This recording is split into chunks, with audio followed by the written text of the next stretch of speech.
अबको 20 वर्षपछिको सिनारियो हेर्दाखेरि मैले एउटा पोस्ट पढेको थिएँ कि ब्लग पढेको थिएँ आइभीएफ बेबी भनेर चाहिँ मेन्टली पनि हिट गर्छ भनेर त्यसमा लेखिएको थियो what is your say in that mentally hit भन्नाले चाहिँ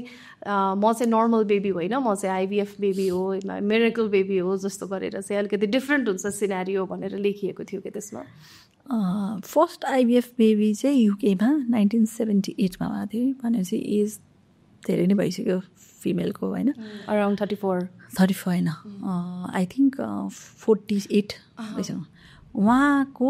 उहाँ चाहिँ फर्स्ट आइभीएफ बेबी हुन्थ्यो होइन त्यतिखेर युके जस्तो ठाउँमा आइभीएफ बेबी हुँदाखेरि पनि मान्छेले एकदम रगतले त्यो डक्टरहरूलाई एकदम गडको अगेन्स्ट हो भनेर यति धेरै लेटरहरू पठायो त्योभन्दा कति धेरै सिनारियो चेन्ज भयो होइन अहिले हामी भनौँ न अहिले मोर एक्सेप्टिङ छ नि त अनि त्यतिखेरदेखि अहिलेसम्म त आई थिङ्क लाखौँ बच्चाहरू जन्मिसकेका छन्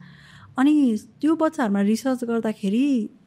आइभीएफ बेबी र नर्मल बेबीमा त्यस्तो साह्रो खासै डिफ्रेन्सेस छैन